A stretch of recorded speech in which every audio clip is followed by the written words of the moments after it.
வணக்கம் எல்லாருக்கும். என் பேரு சௌந்தர்யா லட்சுமி நாராயணன் அண்ட் நீங்க பார்த்துட்டு இருக்கிறது grow Tamil YouTube channel. Market வந்து ஒரு இன்ட்ரெஸ்டிங் பாயிண்ட்ல இருக்குன்னு சொல்லலாம். நம்ம செப்டம்பர் 24ல இருந்து பார்த்தோம்னா நிஃப்டி 50 வந்து ஃபிளாட் டு மைல்ட்லி நெகட்டிவ் ஜோன்லேயே வந்து ட்ரேட் ஆயிட்டு இருக்கு. ஆனாலும் சென்டிமெண்ட் வந்து டூ சைடடா இருக்கு அப்படின்னு சொல்லலாம். ஒரு சைட்ல எஃப்ஐஐஸ் வந்து கன்சிஸ்டன்டா செல் பண்ணிட்டு இருக்காங்க கடந்த வருடமா. இன்னொரு சைட்ல டிஐஎஸ் வந்து அதே கன்சிஸ்டன்சில அவங்க வந்து செல்லிங் ப்ரெஷரை அப்சர்வ் பண்ணிட்டு இருக்காங்க அப்படின்னு நம்ம பார்க்கலாம். சரி, இதை பத்தி மிஸ்டர் விஜய் கேடியா சார் வந்து என்ன சொல்றாரு அப்படிங்கறத இப்ப பார்த்துட்டு पहला बात तो आप ये समझ लो, जो एफआईज का जो सेलिंग आ रहा है ना, वो आपको भी दिखाई दे रहा है, लेकिन एफआईज 3 साल से बेच रहा है भाई. एफआईज का बिक्री जो आया वो नया नहीं आया, कम से कम $50 बिलियन का एफआईज माल बेच दिया होगा यहाँ पे, ठीक है. और 3 साल के अंदर मार्केट का क्या हुआ आप ये देख लो. अभी खाली मार्केट जो घटना चालू हुआ है, खाली वो उन्होंने अक्टूबर के अंदर में शायद 1 लाख करोड़ का माल बेचा, सितंबर या अक्टूबर के अंदर में बेचा. अभी थोड़ा ये आया और तब तक मार्केट थोड़ा वीक पड़ चुका है ऑलरेडी. इस बोलकर लोग एफआईज की ज्यादा बातें करने लगे. 3 साल तक हम लोगों ने एफआईज का सामना किया. पहला बात तो आप ये समझो. तो 3 साल में मार्केट कहां से कहां पहुंच गया भाई. 3 साल के अंदर में कई शेयर्स 10 टाइम्स 20 टाइम्स 30 टाइम्स हुए in 3 years 4 years after covid. கடந்த 12 மாதமா எஃப்ஐஐ வந்து ஹெவியா நெட் செல்லிங் பண்ணிருக்காங்க. டிஏஎஸ் வந்து ரெக்கார்ட் இன்ஃப்ளோஸ் வந்து பண்ணிருக்காங்க. இனிஷியலா ஒரு கரெக்ஷன் நம்ம மார்க்கெட்ல பார்த்தோம். பட் கன்சிஸ்டன்ட் இன்ஃப்ளோஸ் டிஐஐல இருந்து இருந்ததுனால மார்க்கெட் வந்து ஒரு பாட்டம் ஏப்ரல் 2025ல பண்ணிச்சு. அதுக்கப்புறம் ரெக்கவரி தான் நம்ம பார்த்திருக்கோம். இந்த பேக்ட்ராப்ல நம்ம பார்த்தோம்னா ஒரு விஷயம் ரொம்பவே கிளியரா இருக்கு. ஒரு ட்ரெண்ட் வந்து எமர்ஜ் ஆயிருக்கு. Mid cap flexi cap category தான் வந்து ஃபாஸ்ட் க்ரோயிங் ஸ்பேசஸா இருக்கு. எஸ்பெஷலா மியூச்சுவல் ஃபண்ட்ல முதலீட்டாளர்களுக்கு நடுவுல பார்த்தோம்னா நம்ம இப்ப இந்த டேபிள பார்க்கலாம். டாப் ஃபண்ட்ஸ் ஃபிளெக்ஸி கேப் அதுக்கப்புறம் மிட் கேப் வந்து அவுட் பெர்ஃபார்ம் பண்ணிக்க அவங்களோட கேட்டகரி ஆவரேஜை சிக்னிஃபிகண்டா கடந்த 3 அதுக்கப்புறம் 10 வருடங்கள்ல. ஃபிளெக்ஸி கேப்ல பராக் பரிக்கு HDFC இன்வெஸ்கோ வந்து 3 year CAGR 20% மேல கொடுத்திருக்கு. Category average 15.5%. Mid cap funds வந்து 3 வருட CAGR 24 to 26% ரேஞ்ச்ல கொடுத்திருக்கு. கேட்டகரி வந்து 20.6%. லாங் டேர்ம்ல 10 year பர்ஃபார்மன்ஸ் பார்த்தோம்னா ப்ராட்லி வந்து கேட்டகரிக்கு அபோவாவே இருக்கு. நம்ம ரிஸ்க் சைட்ல பார்த்தோம்னா ஸ்டாண்டர்ட் டிவியேஷன் என்ன சொல்லும்னா ரிட்டர்ன்ஸ் வந்து எவ்வளவு ஃபிளக்சுவேட் ஆகும் அப்படிங்கறத சொல்லும். ஷார்பே ரேஷியோ வந்து எவ்வளவு எஃபிஷியன்ட்டா இந்த ரிட்டர்ன் வந்து எவ்வளவு ரிஸ்க் எடுத்தது கிடைக்குது அப்படின்னு சொல்லும். ஃபிளெக்ஸி கேப் அதுக்கப்புறம் மிட் கேப் கேட்டகரி ரெண்டுலயுமே பார்த்தோம்னா செலக்டட் ஃபண்ட்ஸோட ஷார்பே ரேஷியோ கேட்டகரி ஆவரேஜ் விட பெட்டரா தான் இருக்கு. டிஸ்பைட் வாலட்டிலிட்டி இருந்தாலும் சரிங்களா, நிலையற்ற இருந்தாலும் ரிஸ்க் அட்ஜஸ்டட் பெர்ஃபார்மன்ஸ் வந்து ஸ்ட்ராங்காவே இருந்திருக்கு. இன்னைக்கு நம்மளோட காணொலியில எந்த பங்குகள்ல இந்த ஃபண்ட்ஸ் எல்லாம் வந்துட்டு ஃப்ரெஷ் பொசிஷன் எடுத்திருக்காங்கன்னு பார்க்க போறோம். ரீசன்ட் குவார்டர்ல எக்ஸிஸ்டிங் ஸ்டேக்ஸ் வந்து இன்க்ரீஸ் பண்ணிருக்காங்க. அது எல்லாத்தையும் பார்க்க போறோம். வாங்க காணொலிக்குள்ள போலாம்.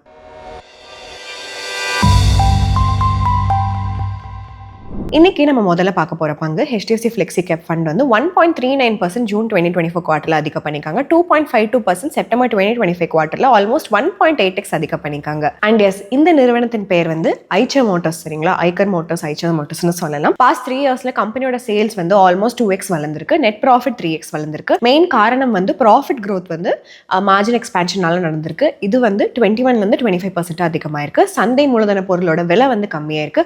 அட்வான்டேஜ் வந்து ஆப்ரேட்டிங் லெவரேஜ்ல இவங்க எடுத்திருக்காங்க. இந்த நிறுவனம் மெயினா 2 வணிகம் பண்ணிருக்காங்க. ஒன்னு வந்து ராயல் என்ஃபீல்ட் மோட்டார் சைக்கிள்ஸ், இன்னொன்னு வந்து கமர்ஷியல் ட்ரக் பண்ணிட்டு இருக்காங்க. அதுக்கப்புறம் பஸ் பண்ணிட்டு இருக்காங்க. VE கமர்ஷியல் வெஹிக்கிள்ஸ், ஓகேங்களா. ராயல் என்ஃபீல்ட் வந்து middle weight motorcycle segment 250cc to 750cc வந்து மெயினா பண்ணிட்டு இருக்காங்க. கிளாசிக் 350, புல்லட் 350, ஹிமாலயன் 450 சீரிஸ் இந்த மாதிரி பண்ணிருக்காங்க. ராயல் என்ஃபீல்டுக்கு 84% மார்க்கெட் ஷேர் இருக்கு இந்தியாவுடைய மிட் சைஸ் செக்மெண்ட்ல H1 FY26 படி. கம்பெனிக்கு மல்டிபிள் மேனுஃபேக்சரிங் இடங்கள் இருக்கு இந்தியாவில். ஆனுவல் கெப்பாசிட்டி 6 லட்சம் மோட்டார் சைக்கிளும், நெட்வொர்க் பிரசன்ஸ் வந்து 2000க்கும் மேற்பட்ட பிரீமியம் ஸ்டோர்லயும் இந்த நிறுவனம் இருக்காங்க. கம்பெனி வந்து டாப் பொசிஷன் வந்து ரேங்க் வந்து வாங்கியிருக்காங்க மிட் சைஸ் செக்மெண்ட்ல. எந்தெந்த மார்க்கெட்லன்னு பார்த்தீங்கன்னா UK, தாய்லாந்து, அர்ஜென்டினா, பிரேசில், அதுக்கப்புறம் கொரியா. 34,364 இன்டர்நேஷனல் யூனிட் Q2 FY26ல இந்த நிறுவனம் வித்திருக்காங்க. சரி, இன்னொரு சைட்ல VE கமர்ஷியல் வெஹிக்கிள்ஸ் மேனுஃபேக்சரரா இருக்காங்க. Commercial truck, bus 50-50 joint venture Volvo கூட பண்ணி இவங்க வந்து இதை தயாரிப்பு செஞ்சுட்டு இருக்காங்க. நிறுவனத்துடைய ஃபினான்ஷியல்ஸை பார்த்துடலாம். கம்பெனியோட ரெவென்யூ Q2 FY26ல 45% இயர் ஆன் இயர் வளர்ந்திருக்கு. 6,172 crores. growth வந்து மெயினா ஸ்ட்ராங்கா செயல்திறன் இருந்திருக்கு 2 செக்மெண்ட்லயுமே. அதனால தான் வந்திருக்குன்னு சொல்லலாம். ஃபார் எக்ஸாம்பிள், நல்ல வால்யூம் வளர்ச்சினால ராயல் என்ஃபீல்ட் மோட்டார் சைக்கிளோட சேல்ஸ் வந்து 3,27,067 யூனிட்ஸ் இருந்திருக்கு. 45% இயர் ஆன் இயர் வளர்ச்சி. அதே சமயத்துல VE கமர்ஷியல் வெஹிக்கிள்ஸோட சேல்ஸ் வந்து 5.4% இயர் ஆன் இயர் growth பார்த்திருக்கு. இந்த குவார்டர்ல எக்ஸ்பென்சஸும் வந்து ஃபாஸ்டர் தென் ரெவென்யூ வளர்ந்திருக்கு. அதனால மார்ஜின்ஸ்ல கொஞ்சம் பிரஷர் போட்டிருக்கு அப்படின்னு நம்ம சொல்லலாம். இன்புட் காஸ்ட் வந்து ரொம்பவே பிரஷரைஸ்டா இருந்திருக்கு. கமாடிட்டி பிரைசஸ் எஸ்பெஷலா இந்த பிரஷியஸ் மெட்டல் அதுக்கப்புறம் அலுமினியம் அலாய்ஸ் இது எல்லாத்துக்குமே 40 பிபிஎஸ் இம்பாக்ட் வந்து நம்ம பார்க்க முடியும். எஸ்பெஷலா இந்த மார்ஜின்ஸ்ல நம்ம பார்த்தோம்னா இது கூட சேர்ந்து 400 BPS increase in tax rate வந்து இருந்திருக்கு. ஸோ அடிஷனலா ப்ரெஷர் வந்து இது போட்டிருக்கு. நெட் ப்ராஃபிட் அதுக்கப்புறம் நெட் ப்ராஃபிட் மார்ஜின்ல ரெண்டுமே 362 பிபிஎஸ் வந்து ஃபால் ஆயிருக்கு. நிறுவனத்துடைய growth அவுட்லுக் பார்த்தோம்னா மேனேஜ்மெண்ட் என்ன சொல்றாங்க அப்படின்னா கரண்ட் growth பார்த்தோம்னா நியூ கெபாசிட்டி எக்ஸ்பேன்ஷன் வந்து ஸ்டார்ட் பண்ணிக்கோன்னு சொல்றாங்க. நெக்ஸ்ட் இயர் Q1 ல இருந்து கெபாசிட்டி வந்து 1.35 மில்லியன் யூனிட்ஸ் பெர் ஆனம்க்கு அதிகமாயிரும். ஸோ ஃபெஸ்டிவ் டிமாண்ட் அதுக்கப்புறம் இன்வென்ட்ரி பில்அப் வந்து கொஞ்சம் கம்ஃபர்டபுளா மேனேஜ் பண்ணிக்கலாம் அப்படின்னு மேனேஜ்மெண்ட் சொல்றாங்க. கம்பெனியோட பேலன்ஸ் ஷீட் பார்த்தோம்னா லோன்ஸ் அண்ட் அட்வான்சஸ் H1 FY26ல பார்த்தோம்னா சிக்னிஃபிகண்டா இன்க்ரீஸ் ஆயிருக்கு. 318% ஹையரா இருந்திருக்கு FY25 கூட கம்பேர் பண்ணும்போது. இன்னொரு சைடில் நம்ம பார்த்தோம்னா கேஷ் ஃப்ளோ பார்க்கலாம். H1 FY26ல CFO வந்து இன்க்ரீஸ் ஆயிருக்கு 1181 crores. இந்த பீரியட்ல கேஷ் இன்ஃப்ளோ வந்து ரிசீவபிள்ஸும் ஜம்ப் ஆயிருக்கு 63 crores இருந்து 132 crores. இன்வென்ட்ரி அப்சர்வேஷன் வந்து கொஞ்சம் ஹையாவே இருந்திருக்கு. ராஜா வந்து என்னன்னு பாத்தீங்கன்னா ஃபெஸ்டிவ் சீசனோட ஸ்டாக்கிங்னால தான். பட் ஸ்ட்ராங் இன்க்ரீஸ் இருந்திருக்கு பேயபிள்ஸ்ல. இது வந்து அடிஷனலா சப்போர்ட் கொடுத்திருக்கு வர்க்கிங் கேபிட்டலுக்கு. இதோட கம்பைன்ட் இம்பாக்ட்னால CFO பை PAT H1 FY26ல 103% வந்து ரீச் ஆயிருக்கு. இதனால நிறுவனத்துக்கு ஸ்ட்ராங் கேஷ் கன்வர்ஷன் கேப்பபிலிட்டி இருக்கு அப்படிங்கறத பார்க்கலாம். நிறுவனத்தோட சவால்களை பார்த்தோம்னா Q2 FY26ல கம்பெனி வந்து 40 பிபிஎஸ் இம்பாக்ட் மார்ஜின்ஸ்ல பார்த்தாங்க. கமாடிட்டி பிரைசஸ்னால எஸ்பெஷலா பிரஷியஸ் மெட்டல் அதுக்கப்புறம் அலுமினியம் அலாய்ஸ்ல இந்த ட்ரெண்ட் கண்டினியூ ஆயிட்டே இருந்ததுன்னா ஃபர்தரா பிரஷர் வந்து இந்த நிறுவனத்தோட மார்ஜின்ஸ் மேல இருக்கும்னு சொல்லலாம். நம்ம இன்னைக்கு பார்க்க போற இரண்டாவது stock Motilal Oswal mid cap fund வந்து 4.3% ஹோல்டிங் அதிகம் பண்ணிருக்காங்க மார்ச் 2024ல. அந்த குவார்டர்ல 9.17% செப்டம்பர் 2025ல ஆல்மோஸ்ட் 2x அதிகம் பண்ணிருக்காங்க. எஸ், இந்த நிறுவனத்தின் பேர் வந்து கல்யாண் ஜுவல்லர்ஸ். கடந்த 3 வருடமா நிறுவனத்துடைய சேல்ஸ் வந்து 2.4x நெட் ப்ராஃபிட் 3.2x இருக்கு. மார்ஜின்ஸ் வந்து ஸ்லைட்டா ஃபால் ஆயிருக்கு 8ல இருந்து 6%. ஹையரா ரா மெட்டீரியல் காஸ்ட் ஆனதுனால. கல்யாண் ஜுவல்லர்ஸ் ஒரு வெல் நோன் ஜுவல்லரி ரீட்டைல் செயினா இருக்காங்க. தங்கம், வைரம், பிளாட்டினம் அதுக்கப்புறம் வெட்டிங் ஃபெஸ்டிவல்ஸ்க்கு எவ்ரிடே வேர்க்கு தேவையான எல்லா ப்ரெஷியஸ் மெட்டல் ஜுவல்லரிஸும் அவங்க வித்துட்டு இருக்காங்க. கல்யாண் ஜுவல்லர்ஸ் வந்து ஸ்டோர்ஸ்ல இருந்து ஃபோக்கோ மாடலுக்கு ஷிஃப்ட் பண்றாங்க. அதாவது பிரான்ச்சைசி ஓன்ட் அதுக்கப்புறம் கம்பெனி ஆப்ரேட்டட். இது வந்து கேபிட்டல் பிரஷர் வந்து பெட்டர் பண்ணும், அதுக்கப்புறம் மார்ஜின்ஸையும் இம்ப்ரூவ் பண்ணும் அப்படிங்கிறதுக்காக இந்த நிறுவனத்துடைய பிரசன்ஸ் இந்தியாவில் கொஞ்சம் ஸ்ட்ராங்காவே இருந்திருக்கு. Q2 FY26ல கல்யாணுக்கு 300 ஸ்டோர்ஸ் இருக்கு, கேண்டியருக்கு 96 ஸ்டோர்ஸ் இருக்கு. கம்பைண்டா 228 ஃபோக்கோ ஸ்டோர்ஸ் வந்து ஆப்ரேட்டிங்கா இருக்கு. இந்தியாவுக்கு வெளியே நிறுவனம் வந்து ஸ்டெடியா எக்ஸ்பேண்ட் பண்ணிருக்காங்க. 38 ஸ்டோர்ஸ் வந்து மிடில் ஈஸ்ட்லயும் 2 ஸ்டோர் வந்து யூஎஸ்ஏலயும் எக்ஸ்பேண்ட் பண்ணிருக்காங்க. கலையோட ஷேர் இந்த ஆர்கனைஸ்ட் மார்க்கெட்ல அப்ராக்சிமேட்டா 7% இருக்கு அப்படின்னு சொல்லலாம். இப்போ இந்த நிறுவனத்துடைய ஃபினான்ஷியல் ரிசல்ட்ஸ் என்ன அப்படின்னு சொல்லிட்டு அனலைஸ் பண்ணி பார்க்கலாம். நிறுவனத்தோட சேல்ஸ் வந்து 30% இயர் ஆன் இயர் வளர்ந்திருக்கு 7856 crores. ஃபெஸ்டிவ் டிமாண்ட் அதுக்கப்புறம் ஸ்ட்ராங் ட்ராக்ஷன் இருந்திருக்கு. நவராத்திரி பீரியட்ல நல்லாவே சிக்னிஃபிகண்டா இந்த நிறுவனத்தோட வருவாய்க்கு இது வந்து கான்ட்ரிபியூட் பண்ணிருக்கு அப்படின்னு சொல்லலாம். அடுத்தது இந்த நிறுவனத்துடைய ஆப்ரேட்டிங் ப்ராஃபிட் பார்த்தோம்னா 56% அதிகமாயிருக்கு 497 crores. அண்ட் OPM இன்க்ரீஸ் ஆயிருக்கு 5% to 6%. மார்ஜின் இம்ப்ரூவ்மெண்ட் அது கூட சேர்ந்து ஃபெஸ்டிவ் டிமாண்ட், ஆப்ரேட்டிங் லெவரேஜ், அது கூட பேக்வர்ட் இன்டெகிரேஷனோட பைலட்டும் இந்த நிறுவனம் பண்ணிருக்காங்க. ஸோ கம்பெனி வந்து பெட்டர் டேர்ம்ஸ் அவங்களோட வெண்டர்ஸ் கூட நெகோஷியேட் பண்ணிட்டு இருக்காங்க. லீனர் கிரெடிட் பீரியட்ஸும் வந்து இந்த நிறுவனம் வந்து எடுத்துட்டு இருக்காங்க. ஸோ இதனாலதான் இந்த விஷயங்கள் எல்லாமே நடந்திருக்கு. மார்ஜின் எக்ஸ்பான்ஷன் பார்த்தோம்னா இது வந்து இன்கம் அதுக்கப்புறம் லோவர் டாக்ஸ் ரேட் இது எல்லாமே சேர்ந்து கம்பெனியோட நெட் ப்ராஃபிட் வந்து 100% வளர்ந்திருக்கு 261 crores. இப்போ இந்த நிறுவனத்துடைய growth அவுட்லுக்கை நம்ம பர்டிகுலரா பார்க்கலாம். கம்பெனி வந்து ஒரு புது new regional jewellery brand Q4 FY26ல லான்ச் பண்ண போறாங்க 5 கடைகளோட அடுத்த 12 மாசத்துல. இதனால இந்த நிறுவனம் வந்து 300 to 350 crores வந்து கெபெக்ஸ் தேவை இருக்கு அப்படின்னு சொல்லியிருக்காங்க. மேனேஜ்மெண்ட் என்ன சொல்லியிருக்காங்க அப்படின்னா இந்த ஃபார்மேட் வந்துட்டு ஹை இன்வென்ட்ரி டர்ன் ஓவர் வந்து மெயின்டைன் பண்ணும் அண்ட் ROCE அதாவது ரிட்டர்ன் ஆன் கேபிட்டல் எம்ப்ளாய்டு வந்துட்டு 16 to 18% கொடுக்கறதுக்கு வாய்ப்பு இருக்கு அப்படின்னு சொல்லிட்டு அவங்க சொல்றாங்க. இந்த பிராண்ட் வந்து ஒரு ஸ்ட்ராங் growth டிரைவரா இருக்கும் இந்த நிறுவனத்துக்கு. லோக்கல் அதுக்கப்புறம் அன்ஆர்கனைஸ்ட் மார்க்கெட்ல இருக்கிற நுகர்வோர்களை ரீச் பண்றதுக்காக அப்படின்னு சொல்லிட்டு இந்த நிறுவனம் வந்து எக்ஸ்பெக்ட் பண்றாங்க. சரி, அடுத்ததா நம்ம இந்த நிறுவனத்துடைய பேலன்ஸ் ஷீட் வந்து எப்படி இருக்கு அப்படிங்கறத பார்த்துடலாம். நெக்ஸ்ட் நம்ம வந்து கேஷ் ஃப்ளோ ஸ்டேட்மெண்ட் பார்த்தோம்னா FY25ல கேஷ் ஃப்ரம் ஆபரேஷன்ஸ் வந்து ஃபிளாட் டு நெகட்டிவா இருந்திருக்கு 973 crores.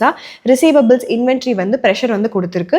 பேயபிள்ஸ் வந்து கொஞ்சம் சப்போர்ட் கொடுத்திருக்குன்னு சொல்லலாம். நிறுவனத்துடைய CFO to net profit ratio 178 இருந்து FY25ல 141% FY25ல கம்மியாயிருக்கு. மெயினா வந்து இன்வென்ட்ரி ஜாஸ்தியானதுனால தான். H1 FY26ல இந்த ரேஷியோ 143% இருக்கு. இந்த நிறுவனத்துடைய ரிஸ்க் அதுக்கப்புறம் சேலஞ்சஸ் பார்க்கலாம். இந்த மாதிரி ஒரு நிறுவனத்துக்கு கீ ரிஸ்க் என்னன்னா கோல்ட் ஜுவல்லரி வந்து ஹெவியா ரெகுலேஷன் கோல்டு இம்போர்ட் டியூட்டி மேலதான் வந்து டிபெண்டா இருக்கும். கவர்மெண்ட் வந்து டாக்ஸ் இல்ல டியூட்டி கோல்டுக்கு வந்து அதிகம் பண்ணாங்கன்னா டிமாண்ட் ஸ்லோ ஆகும், பிரஷர் ஜாஸ்தி ஆகும், கல்யாணுடைய காஸ்ட் காஸ்ட் ஸ்ட்ரக்சர்ல. டாரிஃப் வந்து கீழே வந்துச்சு அப்படின்னா கோல்ட் பிரைசஸ் வந்து சடனா ஃபால் ஆகும். ஸோ இந்த நிறுவனத்துக்கு இன்வென்ட்ரி லாஸ் ரிஸ்கோட எக்ஸ்போஷரும் இருக்கு அப்படின்னு நம்ம சொல்லலாம். நம்ம இன்னைக்கு மூன்றாவதா பார்க்க போற பங்கு வந்து Invesco India mid cap fund வந்து 1.22% ஹோல்டிங் இன்க்ரீஸ் பண்ணிருக்காங்க ஜூன் 2025 குவார்டர்ல. அதுக்கப்புறம் 1.43% செப்டம்பர் 2025 குவார்டர்ல இவங்க ஸ்டேக் இன்க்ரீஸ் பண்ணிருக்காங்க. எஸ், இந்த நிறுவனத்தின் பெயர் தான் பிஎஸ்சி. கடந்த 3 வருடமா இந்த நிறுவனத்தோட சேல்ஸ் வந்து ஆல்மோஸ்ட் 4x வளர்ந்திருக்கு. நெட் ப்ராஃபிட் 5.4x வளர்ந்திருக்கு. பட் எப்படி அப்படின்னு இந்த சார்ட்டை ஃபர்ஸ்ட் நீங்க பாருங்க. 2023க்கு அப்புறம் ரெவென்யூ மார்ஜின் சடனா ஆக்சலரேட் ஆயிருக்கு.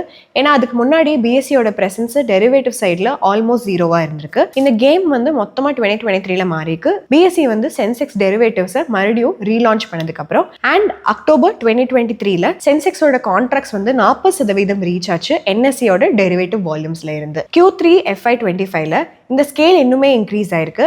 ஒரு குவார்டர்ல 793 crores டெரிவேட்டிவ் கான்ட்ராக்ட்ஸ், அதுக்கப்புறம் எக்விட்டி டெரிவேட்டிவ்ஸ் ரெவென்யூ மட்டுமே 353 crores இருந்திருக்கு. அதாவது ஆல்மோஸ்ட் 1/3 Q2 ரெவென்யூவா இருந்திருக்கு. இதனுடைய ரிசல்ட் என்ன அப்படின்னு நம்ம பார்த்தோம்னா மார்ச் 2022ல இருந்து ரெவென்யூ வந்து 4x ஆகும், net profit 5.4x, margins expand ஆயிருக்கு ஷார்ப்பா, மிக்ஸ் வந்து ஷிஃப்ட் ஆயிருக்கு ஹை மார்ஜின் டெரிவேட்டிவ் பிசினஸ்க்கு. Q2 FY26ல பிஎஸ்சி ஒரு பிரீமியர் ஷேர் ஹோல்டர் ஓன்ட் எக்ஸ்சேஞ்சா இருக்காங்க. வர்ச்சுவலி மோனோபோலி லெவல் வந்து எக்விட்டி, டெட், அதுக்கப்புறம் மியூச்சுவல் ஃபண்ட் டிஸ்ட்ரிபியூஷன்ல இந்த நிறுவனம் வந்து வச்சிருக்காங்கன்னு சொல்லலாம். இந்த நிறுவனத்துடைய பிசினஸ் மாடல் ரொம்பவே simple.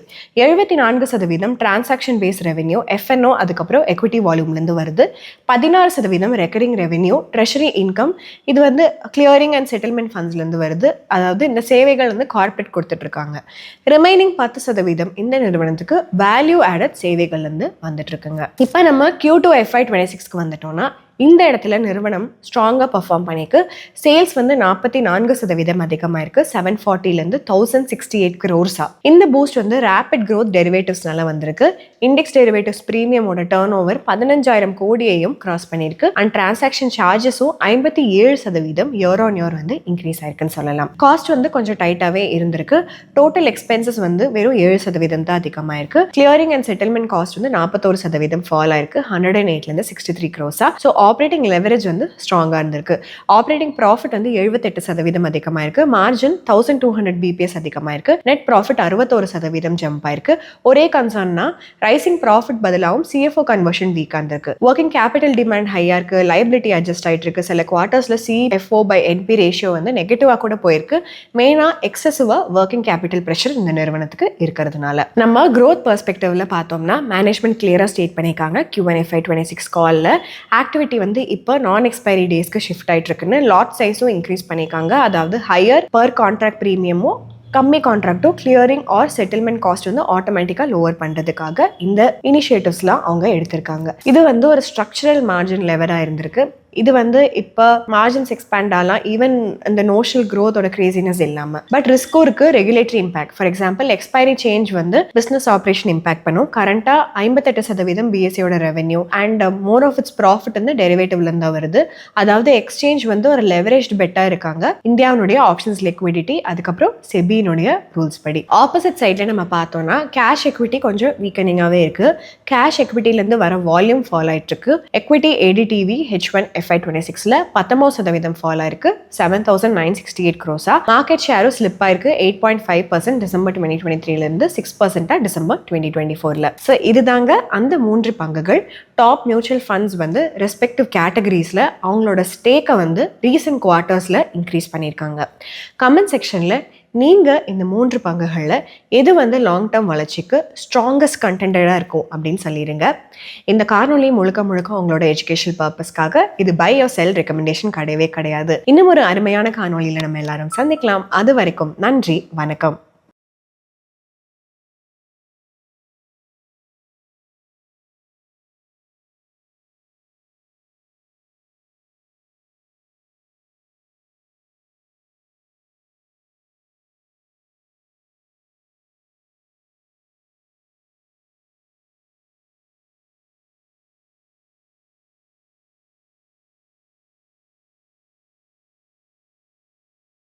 Investment in securities market are subject to market risks. Read all the related documents carefully before investing. Please read the risk disclosure documents carefully before investing in equity shares, derivatives, mutual fund, and or other instruments traded on the stock exchanges.